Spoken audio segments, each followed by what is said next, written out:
રામ રામ દોસ્તો,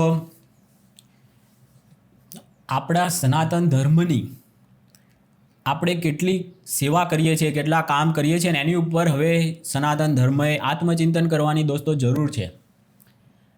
હમણાં જ એક વ્યક્તિની હું વિડીયો જોતો હતો. એ વ્યક્તિ કોઈ બીજા સમાજ એટલે બીજા ધર્મના એક કાર્યક્રમમાં હતા અને ત્યાં એ વચનો આપે છે કે તમારા ધર્મમાં કન્યાઓને ભણાવો અને એના માટે હું પૈસા આપું, તમારે ગલીએ ગલીએ તમારી સ્કૂલો હું બનાવી આપું, તમને મારી કથામાં જેટલા પણ રૂપિયા આવે એનાથી હું તમને ગલીએ ગલીએ સ્કૂલો બનાવી દઉં.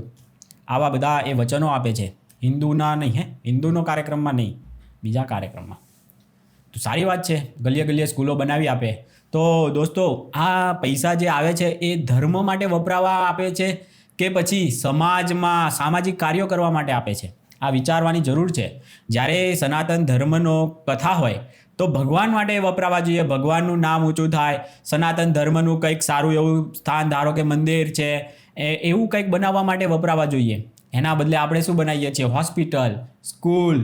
આ બધું કામ કોનું છે દોસ્તો? આ બધું કામ છે સરકારનું. અને સરકાર આપણી પાસેથી એટલો લોહી ચૂસી નાખે, એટલો ટેક્સ લે છે. એ મફતે નથી તો કરવાની, એના ઘરના રૂપિયાથી થોડું કરવાનું છે એને. આપણી પાસેથી એટલો ટેક્સ લે છે તો એની ફરજ છે. એ ફરજ આપણે ઉપાડીને ફરવાની જરૂર શું છે? આ તો પણ આ કથાકારો ક્રાંતિકારી, એમ કે હું કંઈક નવું ક્રાંતિકારી કરી નાખું. આવા ક્રાંતિકારી બનવામાં આપણા સનાતન ધર્મની ઘોર ખોદી રહ્યા છે દોસ્તો. તમે વિચાર કરો, એક હોસ્પિટલ ચલાવીને મફત, બધું જ મફત તમને, પણ એ મફત આવે કોઈ વસ્તુ દુનિયામાં કોઈ વસ્તુ નથી હોતી મફત. આ એટલું છે ને દરેકે સમજવાની જરૂર છે. દરેક વસ્તુ ઉપર પાછળ પૈસો આપણે ના ખર્ચતા હોય પણ બીજા ખર્ચે. એટલે હોસ્પિટલ ધારો કે મફત ચાલુ કરીએ તો એ સફેદ હાથી દર મહિને એક વખત હોસ્પિટલ બનાવી હોય ને એનો જેટલો ખર્ચો હોય ને એનાથી વધુ દર વર્ષે એમાં બીજો રૂપિયો નાખવો પડે. આ બધા હોસ્પિટલોમાં જેટલા પણ સારવારનો થયો હોય એ બધો.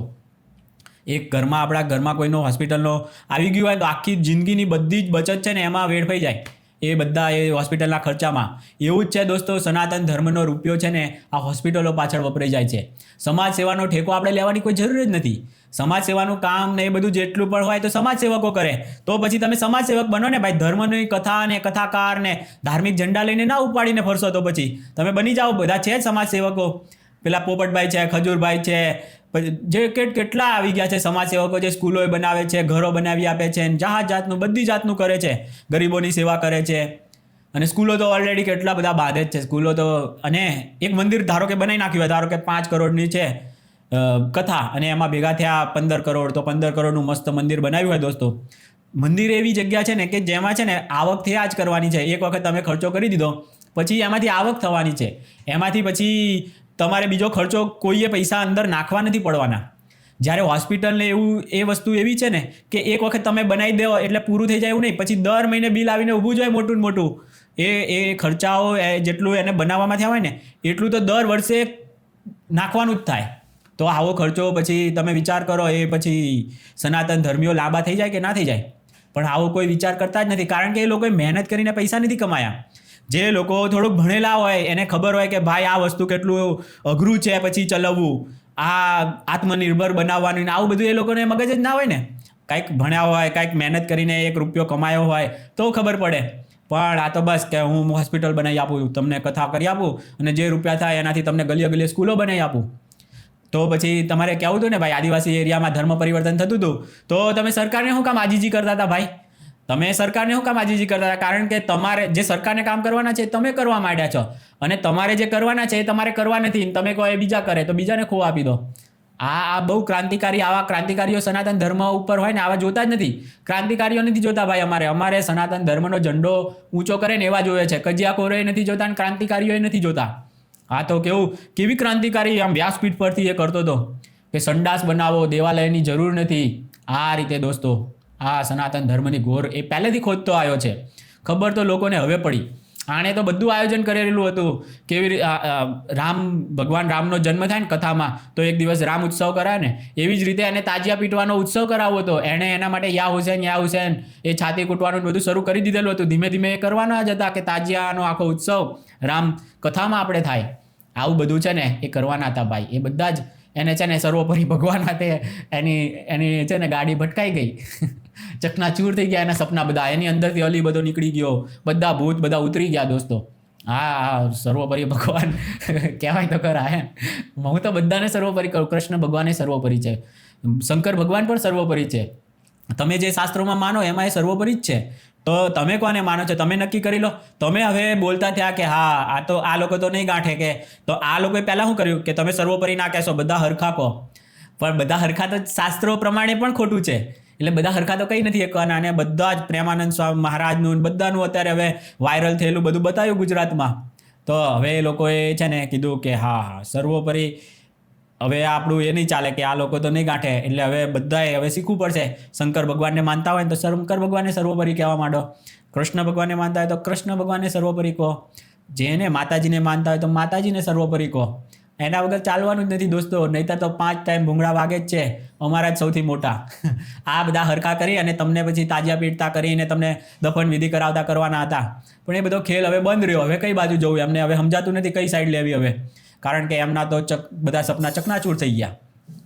બહુ સમજવા જેવું છે દોસ્તો. આપણે સનાતન ધર્મ અને સમાજ સેવા બે અલગ છે.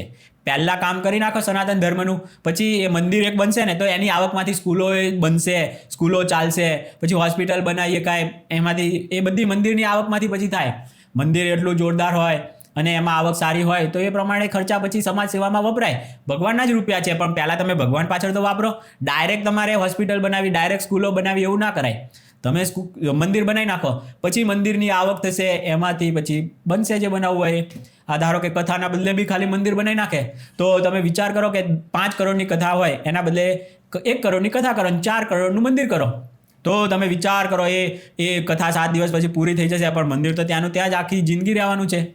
અને તમે એ વ્યક્તિ પોતાના માટે કરતો હોય ને એટલે 7 દિવસનો ખર્ચો કરાવી નાખે, પણ ભગવાન માટે કરો તો ભગવાન ત્યાં બિરાજે, આખી જિંદગી તમારી ઉપર એમના આશીર્વાદો રહેવાના છે. તો કથાકારો પાછળ પૈસા ના વેડફો, ભગવાન પાછળ વેડફો. અને ભગવાન પાછળ તમે પૈસો વાપરશો તો આપોઆપ જે સ્કૂલો કરવી હોય તો સ્કૂલો બનશે, જે કરવું હોય ને એ બધું થશે. એ ટ્રસ્ટી મંડળને એમ થાય કે આટલા રૂપિયા આવ્યા છે, આપણે હવે આમ કરીએ, આપણે અન્ન ક્ષેત્ર કરીએ, જે કરવું હોય બધું થાય. પહેલાં મંદિર બનાવવું પડે અને મંદિરનો આત્મનિર્ભર કરવું પડે. એમાં પણ નાખવા પડે એવું નહીં. એમાં તો મંદિરથી કેટલાય પૂજારીઓના ઘર પણ ચાલે. આ 7 દિવસની કથામાં તો એના એકલાનું થાય અને મંડપવાળાનું, મ્યુઝિકવાળાનું થાય, વધીને ખુરશીઓવાળાનું થયું. પણ 7 દિવસ પછી તો એને પૂરું ને. જ્યારે એક મંદિર તમે બનાવો ને તો કેટલાયના ફૂલહાર, જે અભણ માણસ છે ફૂલહાર વેચીને ગુજરાન કરવું હોય એનું પણ ઘર ચાલે, પૂજારીનું ચાલે, સાફ સફાઈ કરવાવાળાનું એ ચાલે, અને આખી જિંદગીનું, એક 7 દિવસ માટેનું નહીં, આખી જિંદગીનું એનું થઈ જાય. તો આવા જે મહાન સંતો છે એ પોતાના માટે નથી કરતા ને, એટલે એને એમ વિચાર આવે કે આપણે મંદિર કરીએ જેથી કરીને અહીંયા આ લોકો શાંતિથી ભગવાનનું ભજન પણ કરીએ. કે એ એરિયા એ હિન્દુ એરિયા કહેવાય. મંદિર હોય ને ત્યારે, મંદિર જ ના હોય તો તમે એ એરિયાને તમે સનાતની એરિયા કે હિન્દુ એરિયા કઈ રીતે તમે ગણાવી શકવાના હતા. તો મંદિરો હોવા બહુ જરૂરી છે. પહેલી જ પ્રાથમિક, તમારે કોઈ છે ને ધારો કે કોઈ પેલું પડે ને સ્કીમો ને આ શહેરોમાં બધું નવા પેલા પાર્ટ પડતા હોય છે એને શું કહે, તો જેવું પડી જાય ટીપી સ્કીમ પડે ને તો પહેલાં સનાતનીઓને વિચાર કરવાનો હોય કે આ જમીન આપણે લઈએ અને અહીંયા એક જબરજસ્ત મોટું મંદિર કરીએ. તો એની ઉપર આપણો રૂમાલ કેમ મૂકી દઈએ એટલે આખો એ એરિયા ટીપી આખો સનાતની થઈ જાય. પેલા લોકો કરે છે, તમે લોકો નથી કરતા. પેલા લોકો તો ભયંકર, અત્યારે એવું જાણવા મળે ને દોસ્તો, આ કરોડો રૂપિયાની જમીન ખાલી એક ટીપીમાં લઈ લે ને પછી આખો પોતાનું કરી નાખે, પછી તો હાવ ભાવ બેહાડી નાખે ને બધું ભયંકર ચલવે છે. જ્યારે આપણે આ બધું નથી કરતા દોસ્તો. આપણે વટલાવવા માટે અગ્રેસર કરી રહ્યા છે આ બધા, કારણ કે આ લોકો કંઈ ભણ્યા નથી અને એ લોકો આપણું નથી કરવા માગતા. સનાતન માટે કાંઈ જ નથી કરવું. એ લોકોને ક્રાંતિકારી થવું છે. એ લોકોને બીજા બધા ધર્મો માટે બધું કરી આપવું છે. આ લોકોને આપણા રૂપિયાથી, પાછું કથા આપણે કરાવીએ, આપણે બેહાડીએ આપણા રૂપિયાથી, પછી એ લોકોને ઘર ભરવા છે. આવું કરે છે. આવું આપણે કરવાની જરૂર જ નથી, કારણ કે બધી સરકારી સ્કીમોને બધી એમના માટે છે જ, માઇનોરિટી માટે બધા માટે છે જ. જે સ્કીમોનો લાભ લઈને બધું આપે છે સરકાર. ક્યાં ઓછું આપે છે, કેટલું આપે છે. આખું હજ યાત્રા બધા માટે આપતા હતા. એ પછી સુપ્રીમ કોર્ટે બંધ કરાવી. બાકી સરકારો તો આપતી હતી. સરકારની એટલી ઓકાત જ નથી કે એ બંધ કરીએ કે, પણ એ તો બધું સુપ્રીમ કોર્ટે બંધ કરાયું. તો બીજી રીતે આપે છે, એક હાથમાં લેપટોપ, આવી રીતે એ આપે જ છે. સ્કોલરશીપો આપે છે, કેટલું નથી આપતી.